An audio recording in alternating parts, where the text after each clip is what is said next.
Jump. Jump. No. No, ma'am.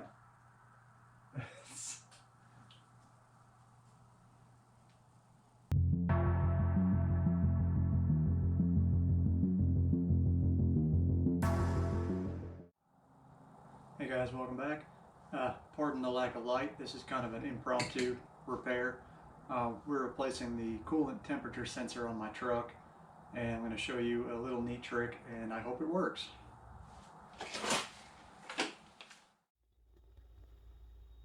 As you can see, this is these are the kits I'll be using. This one's been modified slightly over the years, and it's just your adapter set.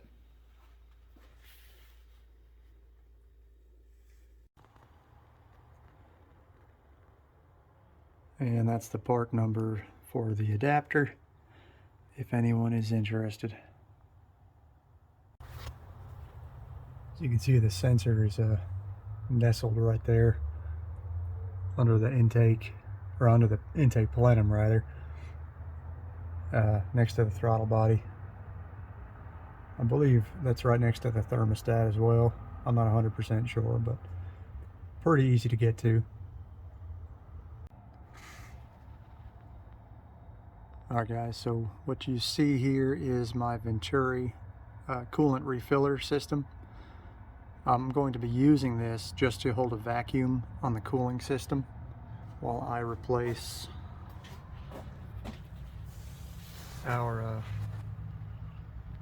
new faulty sensor. Still not 100% what's going on, but 3 weeks after I replaced this, I had the same problem. The peg dropped to 0 and the engine fan stayed on max. So I'm gonna throw another sensor at it and see what we got. So the point of this is when you hold a vacuum on the cooling system, it doesn't allow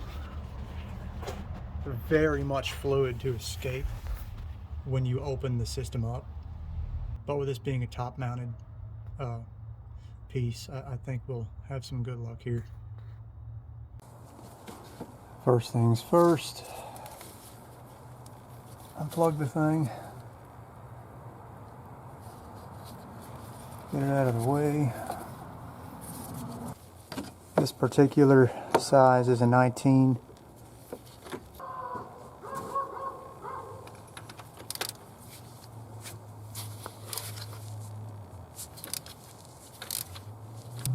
Alright, I've got the torque broke. Not that it's much, it's an aluminum housing. So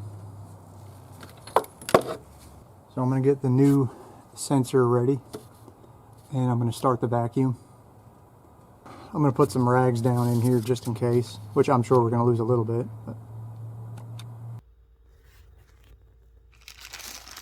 Alright guys, so we've got our new sensor ready to go. I'm going to go ahead and throw that in. Alright guys, so off camera, I'm going to start the pump.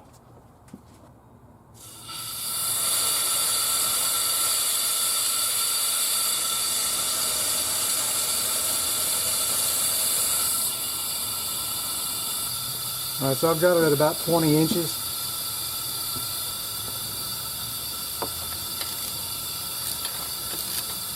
Now it's been a while since I did this. This is not a big truck, this is a small truck, so my numbers may be a little off.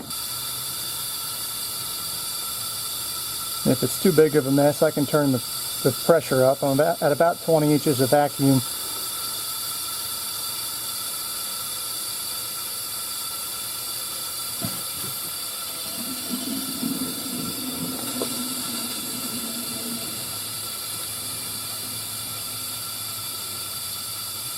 So we're going in with our new sensor. I've already applied dielectric grease to the connector, or to the receptacle portion of the sensor. As you can see, we didn't spill a drop, but it did suck in a lot of air, but that's okay, because all that air just got sucked in and out through the Venturi.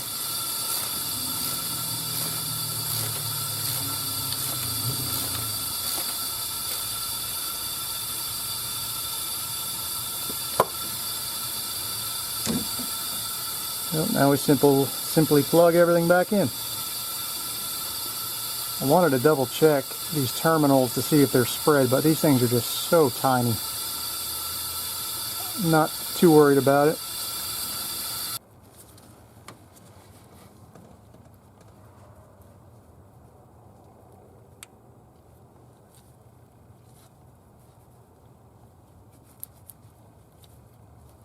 There we go. So there's our old sensor that's going to go back to the parts store. This is not the original one, of course. This one's only like 3 weeks old. So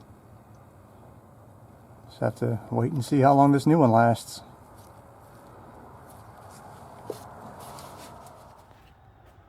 So that was pretty much the whole job, to be honest with you. I mean, you have a few choices. You could just choose to make a mess, like I did the first time I replaced this in the parking lot of my work, where you can drain some coolant and then pull it out. But it's just nice when you have all the tools to do things arguably the right way. But as you saw, we did not spill one drop of coolant. So, and honestly, it took longer to, I mean, you saw how easy that was. There's one connector and one sensor.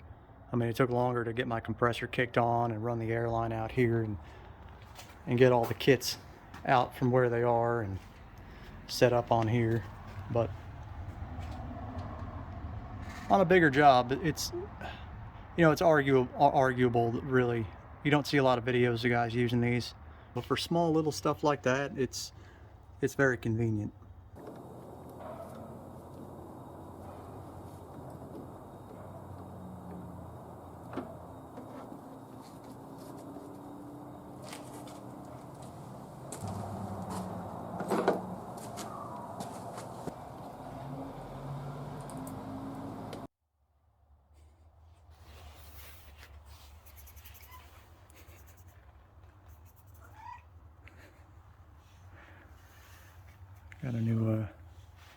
Got a new shop cat,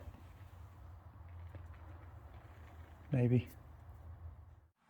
Alright guys, just to give you some background.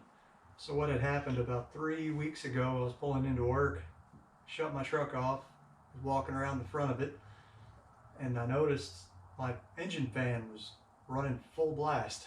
The truck was off, the alarm was set, I was walking into work, I'm like, what the heck is going on? So I get back in the truck, key it on, and I start it so it doesn't kill the battery. I'm thinking, what the heck is going on? First thing I do is look at my coolant temp, and coolant temp sensor, or the gauge, is all the way at 0. So pretty obvious what happened. The engine went into like a closed loop safe mode. It doesn't know what's going on, so it just puts the engine fan on max to be safe.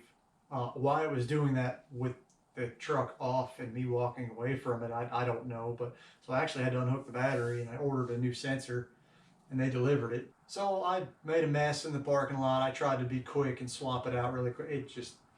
It geysered and threw coolant everywhere. I didn't lose very much.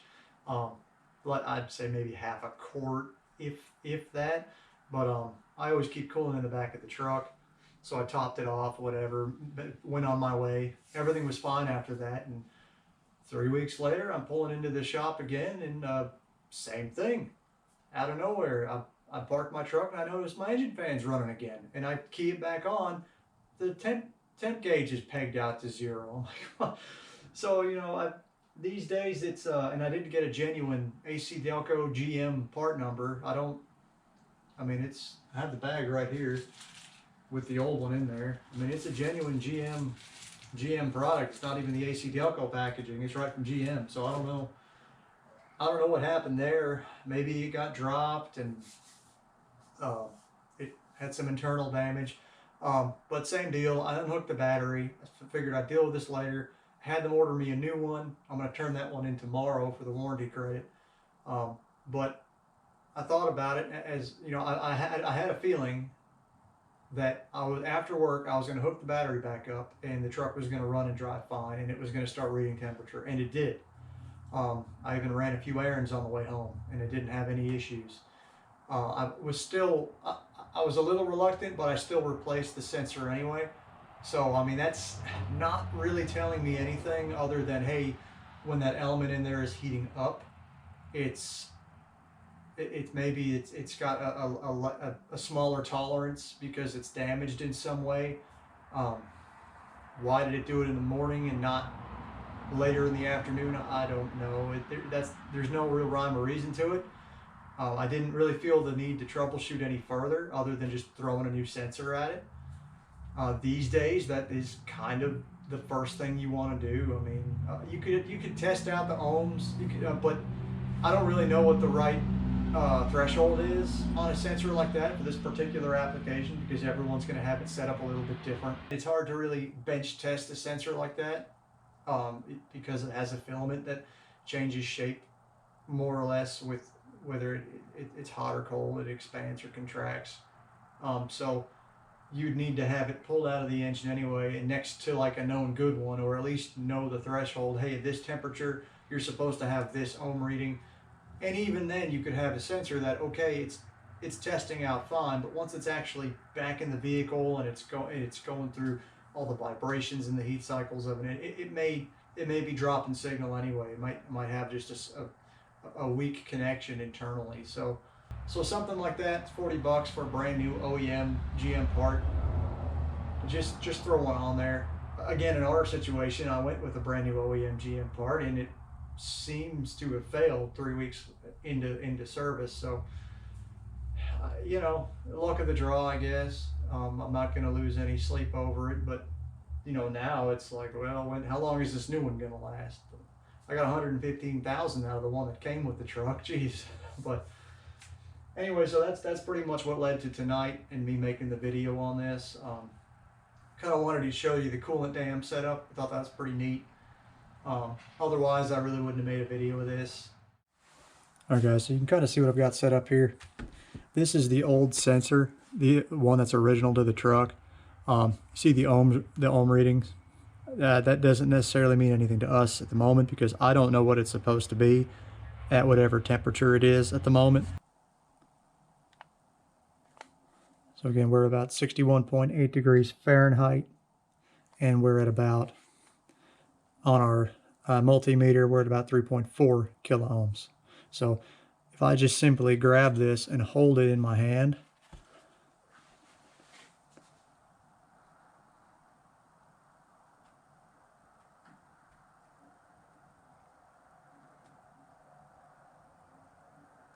see how it's heating up.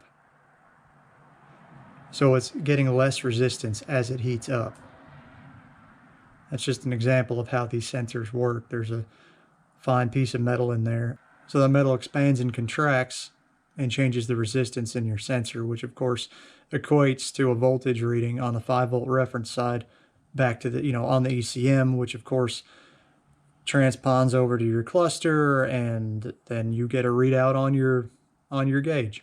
And also the engine knows how hot it's running. So as you can see, we're still dropping.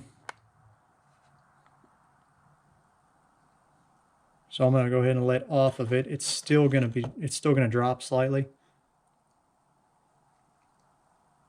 So now it's at 63.8. My hand is like 86 degrees, 87 degrees. I think this is weird at picking up. I don't know. I think it's messing with the signal because I mean it's as warm. Well, it was as warm as my hand earlier. But you guys get the point. It's basically how any temperature sensor is going to work. So this is a known good coolant temperature sensor out of a CAT engine. Again, this is out of my little GMC pickup.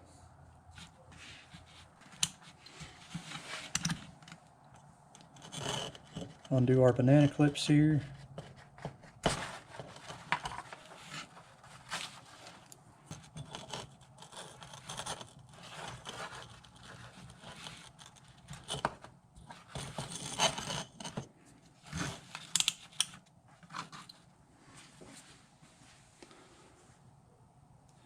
So you can see already this one is scaled fairly different already. Like, I haven't been messing with this one, and this one jumped up to, this is already at like 4.24. Like I was saying earlier, all these different companies have things set up slightly different. Again, this is out of a diesel engine, and at rest at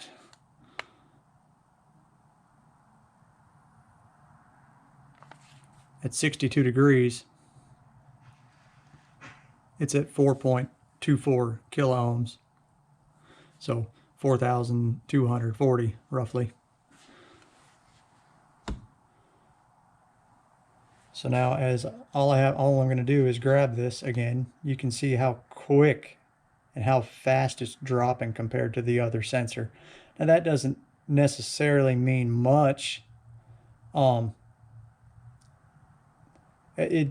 can imagine it does mean that the engine ECM is going to be getting a signal faster, so it's going to be able to make changes as necessary.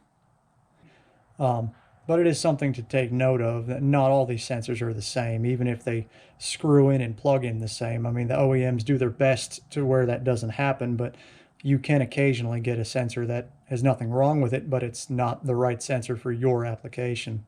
So, again, my hand is like 89 degrees, and you can see we dropped from like 4.4, 4.2, whatever it was, down to like 2.2. And it's still dropping. But hope that gives you some insight on how your temperature sensors work in your engine. Same with an air temperature sensor. And of course, unsurprisingly, when I let go of it, it starts going back the other way. Anyway, guys, thanks for watching. I've got some stuff over there for the truck. That'll be another video. Don't jump. No. Don't jump on the freaking car. It's got enough fucking problems.